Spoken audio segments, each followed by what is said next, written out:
This is Paul for Redneck Sports. I believe that everybody should win in life, or at least attempt to. The first three maxims of General Robert Nealon's game maxims, I believe apply to everybody. The team that makes the fewest mistakes will win. Play for and make the breaks. When one comes your way, score. If at first the game or the breaks go against you, don't let up. Put on more steam. Welcome to the channel. Now let's discuss some sports. Oh, and if you don't mind, like, subscribe, comment. And I've got a link tree down below that's got my social media. And it has my Patreon if you want to help out. Thank y'all. Championship week is done. And wow, there were some interesting finales. This is going to throw the CFP into all kinds of chaos. Well, you'll know by the time you hear this because I'm recording this on Saturday night. Well, Sunday morning. But we're going to get into it. We're going to discuss some of the games, not every single one of them, because not every one of them actually matters. But we're going to get into several of these games that happened. And we're going to discuss how this changes the landscape a little bit. And also will cause people to go, what's going on here? Why is it that these teams get paid attention to, but other teams don't? Because, yeah, there's one team that I am going to talk about that, yeah, perhaps, just perhaps, they should have been paid attention to more. But let's get into it. First game that I'm going to talk about is Tulane versus Army. Army smacked down Tulane. They only got 2 touchdowns. And Bryson Daly, he got 4 touchdowns, rushed 25 times for 126 yards. Kanye Udo, 20 rushes, 158 yards, 1 TD. Now, you can't tell me that Bryson Daly shouldn't be considered for the Heisman, but he isn't. On Tulane's side, oh, and by the way, Daly didn't get sacked, didn't get an interception.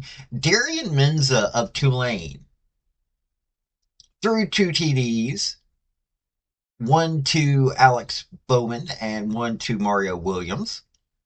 He got intercepted once and got sacked once. So Army was going to make sure they won this game. So now you have an 11-1 Army who is so poorly ranked they can't get into the college football playoff. Think about that. Record alone, you've got a now 3-loss team going into college football playoff because they won their bowl championship. They won their conference championship. Possibly another 3-loss team getting in there. So, yeah, we really need to consider that. But Army, oh my lord, Army just, they didn't like being disrespected. And so Tulane was the team that got punished because the college football playoff system is so broken that Army is mad and they deserve to be in the college football playoff. Would they get very far? No. But they made a good case for it. So, Boise State at home, they were probably feeling a little angry too at how that the point spread was. The point spread was laughable. They decided, we're going to win this game at home in a convincing fashion. So 21-7. UNLV, which is a good team. Don't get me wrong. I think UNLV is a good team. They lost twice to Boise State. They lost once to Syracuse, and not horrible Syracuse. I mean, Syracuse is 9-3. They're ranked 22nd currently. But Boise State got tired of hearing people say, "Oh, do they really deserve a home game? Do they really deserve to be up there in the rankings?" Well, they decided to prove it. Now we will find out later. We will find out where they go. But Boise State, oh, they decided that they really, really wanted to win this game. Now on the Broncos side, Maddox Madsen threw one touchdown. He rushed for another touchdown. Ashton Jeanty rushed for a touchdown. 32 rushes, 209 yards. Ashton Jeanty is trying to get that Heisman. He only got sacked once. Latrell Capples got a touchdown. And on UNLV side, Hajj Malik Williams got sacked 6 times, intercepted once. Greg Burrell rushed in for their only touchdown. So, yeah, this wasn't even a competition because Boise State had something to prove. And dear Lord, did they. Now, a game I was kind of excited about.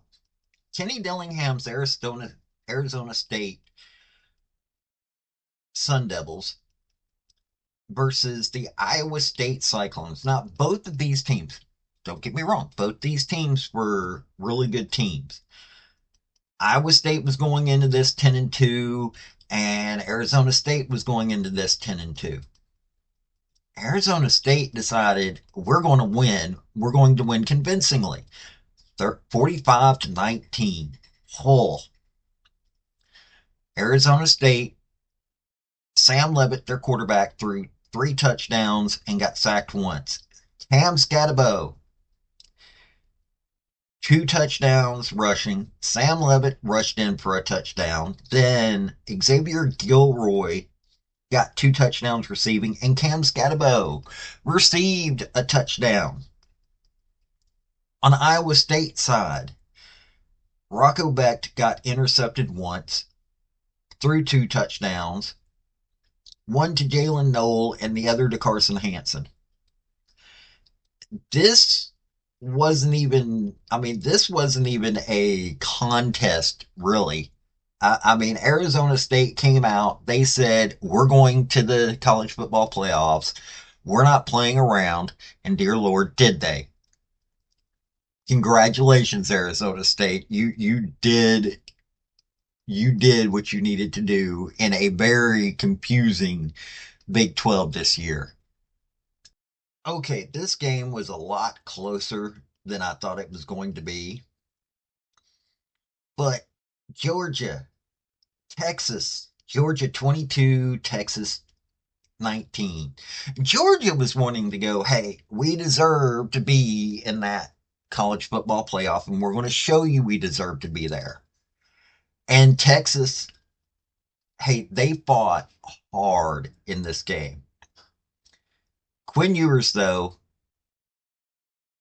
and it had to do it. Quinn Ewers threw 1 touchdown, got intercepted twice, got sacked 6 times. He had negative 27 yards. Georgia's defense was the deciding factor. DeAndre Moore received a touchdown. Uh yeah, it wasn't pretty by any stretch of the imagination. It was not pretty. It was mostly a kicking game. Carson Beck, I don't even know. They didn't even uh they lost him due to an injury. He got sacked once, but they threw in Gunnar Stockton. He got intercepted once, got sacked twice. So it wasn't like Texas defense was doing anything bad, but Trevor Etienne rushed in for 2 touchdowns. And like I said, the rest of the game was the kicking game. I mean, Texas started out with the field goal. Georgia didn't get any points until the second quarter where they got a field goal and Texas got a field goal.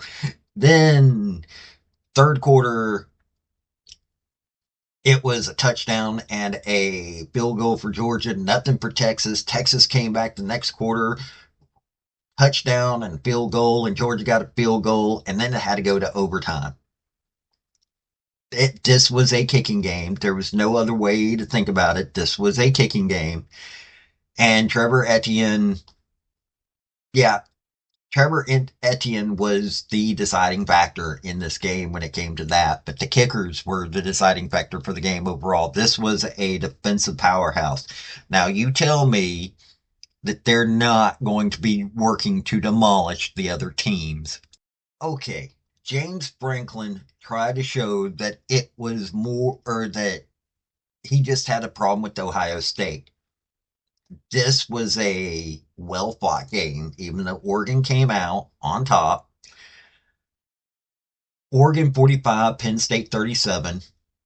But hey, Penn State's 11-2. It's not like that they should be embarrassed about a thing. And Oregon going 13-0. They're the only team that went undefeated this season. Dylan Gabriel threw 4 touchdowns, got sacked once. Jordan James rushed in for 2 touchdowns. Kenyon Sadiq received 2 touchdowns. Tex Johnson received a touchdown, and Terrence Ferguson received a touchdown, all for Oregon. On the Penn State side, Drew Aller got intercepted twice and threw 3 touchdowns. So, yeah, Drew Aller was supposed to be this amazing player, and he is, but he just couldn't handle it. Katron Allen rushed in for a touchdown. Drew Aller rushed in for a touchdown. Harris Wallace III received a touchdown, as did Nicholas Singleton and Amari Evans. This was a hard fought game. This was everybody was the defense on both teams was a little wanting because of how high scoring of a game this was, but hey, Nittany Lions aren't anything to joke about. Yeah, they've always been like the third best team in the league, in the conference and all this for a long time. It doesn't mean that they're a bad team. And Oregon, though, Oregon coming in from the Pac 12 and becoming the champions in the manner in which they became the champions, Oregon, holy cow, they had a lot to say. And man, did they. Last game I'm going to cover, and I expected it to be a decently scoring game, but good lord. Clemson 34, SMU 31. We've got a 3-loss team guaranteed a slot in the college football playoff. To be perfectly honest with you, I don't, compared to, say, Army, I don't think they deserve to be in there, but they won their conference championship, so they're getting in there.